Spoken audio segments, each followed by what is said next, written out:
High control, no perspective. Who or what's that? That's your basic micromanager. Any of you ever avoid making a tough phone call by reorganizing your desk? That's what I mean. You know, let me overstructure here. So there's a lot of overstructuring. Some of you work for one, some of you are one, some of you are married to one, I don't know. You know, there's the anal retention thing here. It's the, you know, the bean counters that if you just count beans, you'd have no beans to count soon. So, but it's kind of the overstructure side of this thing. Too controlled is out of control, by the way. As a matter of fact, if I were sparring with you in karate, I'd love for you to become a micromanager. I'm going to get you upset. I'm going to get you focused on some tiny little thing because then I can control you. If I can get you upset, I can get you to be overreactive. You know, I can control you, and your kids know that. So does your dog. So anyway, so overstructure. There's too much structure, lack of flexibility. I'm trying to nail it down. I'm trying to control it out of a sense of insecurity, and there's too much structure on it. Now, upper left, who or what's that? High perspective, no control. That's your basic crazy maker. Here's an idea. Oh, here's another thing we can do. Oh, and one more. Let's do. Oh, and here's another one. Absolutely no consciousness of constraints or resources. Right? Some of you are married to one, some of you work for one, some of you are one.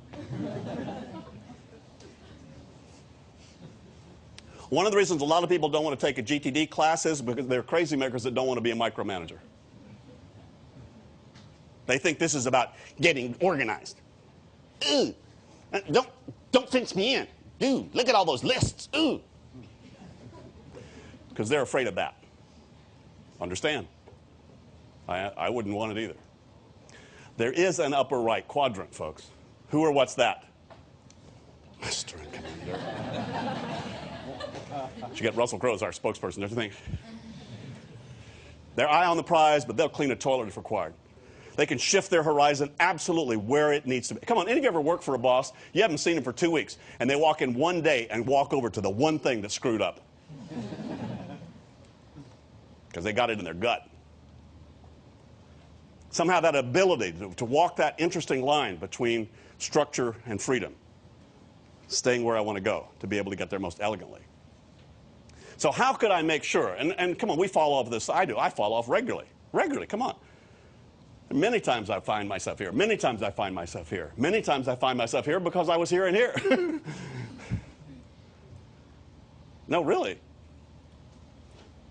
But the trick is, do you know how to recognize that you fell out and to bootstrap yourself back up to there? How do you do that? Well, that's why we created and we found these two models. One is just mastering workflow. That's usually the first thing people get when they get with GTD, is a way to get some sanity out of all this stuff. And how do I recognize the best practice about how to think, organize, clarify that stuff quick, fast, complete, without too much structure, but just enough so that I can know where things are in their place and I'm not losing anything. So that's the workflow piece, and there are 5 stages to that, which I'll go over briefly. And then the perspective piece says, okay, you know, I need now to shift the horizons, and I need to be able to look at some other different levels of my work and commitment to make sure that those are clear. Different events here, and there's 6 horizons we found that seem to be functional for people to work with. Let me give you a sense of what I'm talking about. How many would say you have let reading material get somewhat out of control out there? If, you know, you've got stuff to read and review just sort of strewed all over God and creation. It's all spread all over the place. Okay. If we said, okay, let's get control, you know, one of us, Kelly or Wayne, or one of our coaches, we'd walk in with you, tell you what, let's get yourself a box, let's get a label, let's label this thing, read and review, right? Let's go find what means read and review to you around your environment. And we're just going to go find all the things that map to, you say, yeah, I want to read that. Oh, yeah, I want to read that too. And we're going to put it in one big box. Big box. Big box. However, if we get it all in there, there's a part of you that will want to take us to lunch, buy us a bottle of champagne. Well, look, I'm in control. There's all my reading material. Wow, that's really cool. You're looking at a bunch of crap, but the rest of the world has no crap. Hey, if you put a fence around crap and label it, you're on. No. If you don't, it owns you. You got to name them, folks. If you don't name it, it owns you. You think we're kidding about a labeler? Don't kid yourself. Anyway, so now you got it under control, sort of. Say, okay, right.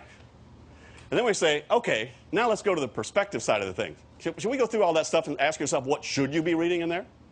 How many of you are currently getting magazines that were something of interest to you 2 years ago, but the subscription hasn't stopped, but you haven't read those magazines, they just keep coming? Anybody got some of those? That's what I mean.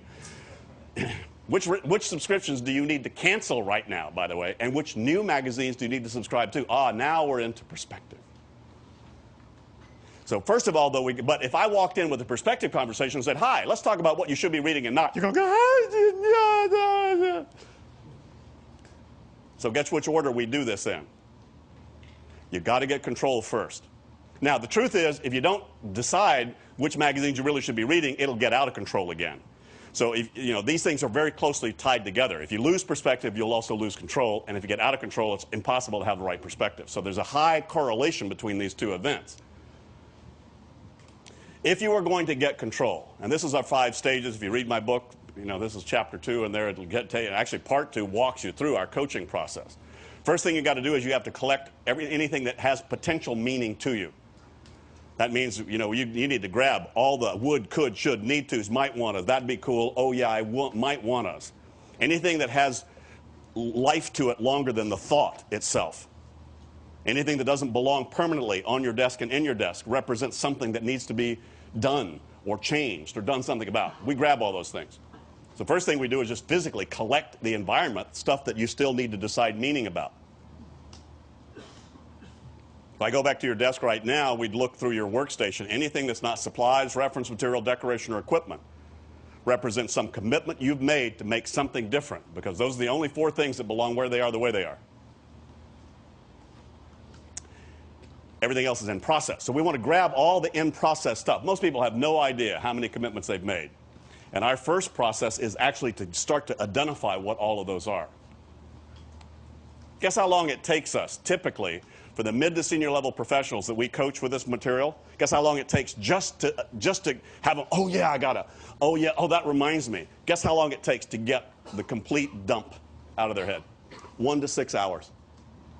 Had to take 16 hours for a guy one time. Finally, I just told him, yeah, you get the idea. A lot of stuff out there.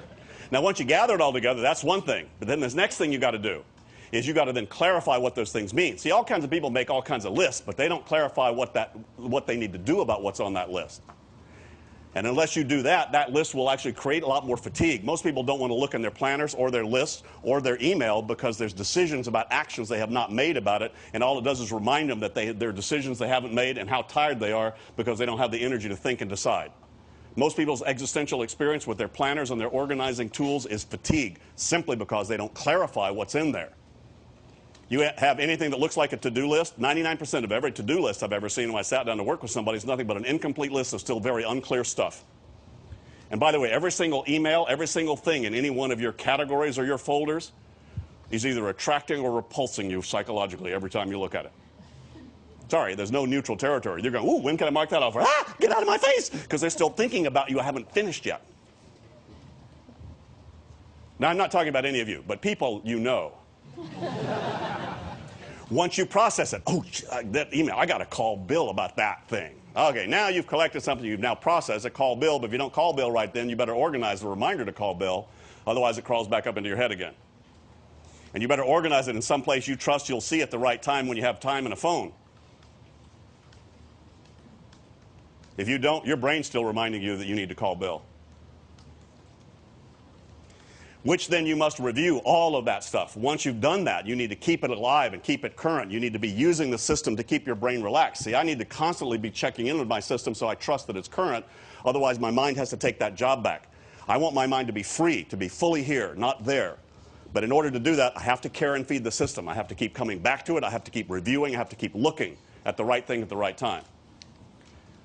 Then I engage. Then I make choices about what to do. So that's really how it is. But each one of these stages has its own best and its own worst practices. And we can drill into that in more detail if you guys want to hang around the next hour in terms of what that's about. Or just get my book. There's a sleazy sales pitch if you want. But well, I wrote it because nobody really written a manual about this stuff in that level of detail about it. And then, of course, the horizons of focus, we've identified at least 6 in there that you probably need to make sure these conversations are mature if you want to trust your priorities and trust your directions about all these things. You need to know what the ultimate intentionality is. Why are you on the planet? How are you doing? What are your core values? What's really, really, really important to you? But even if you have that clear, you better get clear about what the vision of you think that purpose is being fulfilled out there. By the way, I could be talking about your department or your company or your relationship. This iterates to anything. But if you look at it from you personally, what's the vision? That's the long-term thing. Okay, well, to fulfill that purpose, here's, it's one of the reasons you folks are at Google is there's some vision you've had about what you want to be doing and a little bit longer term in terms of career and lifestyle, for which this is probably a part of that. But then you need to bring that down to 12 to 18 to 24 months. Okay, yeah, but in order to make that vision happen, here's where I want to be, here's what I want my job to do, here's what I want to accomplish over the next period of time, and that would be goals and objectives when you tend to look at it that way. And then you'll notice at 20,000 feet, you've got about 10 to 15 areas of focus and responsibility. Any of you find taking care of your body might be useful for your professional goals? A lot of you, too, I'm older than a lot of your parents, so you wait till you get to 62 and you discover you're not immortal. Any of you have any body projects or should? I always have something I'm fixing, taking out, putting in, I don't know, something going on. Relationships, spiritual life, service, a sense of creative expression. These are the areas of responsibility. In your job, staff development, what are the 4, 5, 6 things you really need to be doing and maintaining? Sometimes you can spend a whole day just at 20,000 feet because that's where maintenance is. Keep the engine going. I need to maintain relationships. I need to maintain my house. I need to make sure the cat's fed and my 401k is appropriately invested. Stuff like that. All of which, by the way, will generate between 30 and 100 projects. Our definition of project is just something you want to finish. You can't finish, that's going to take more than one step to finish. You can finish within a few months. And most of you have 40, 50, 60, 70 of those if you include all your personal.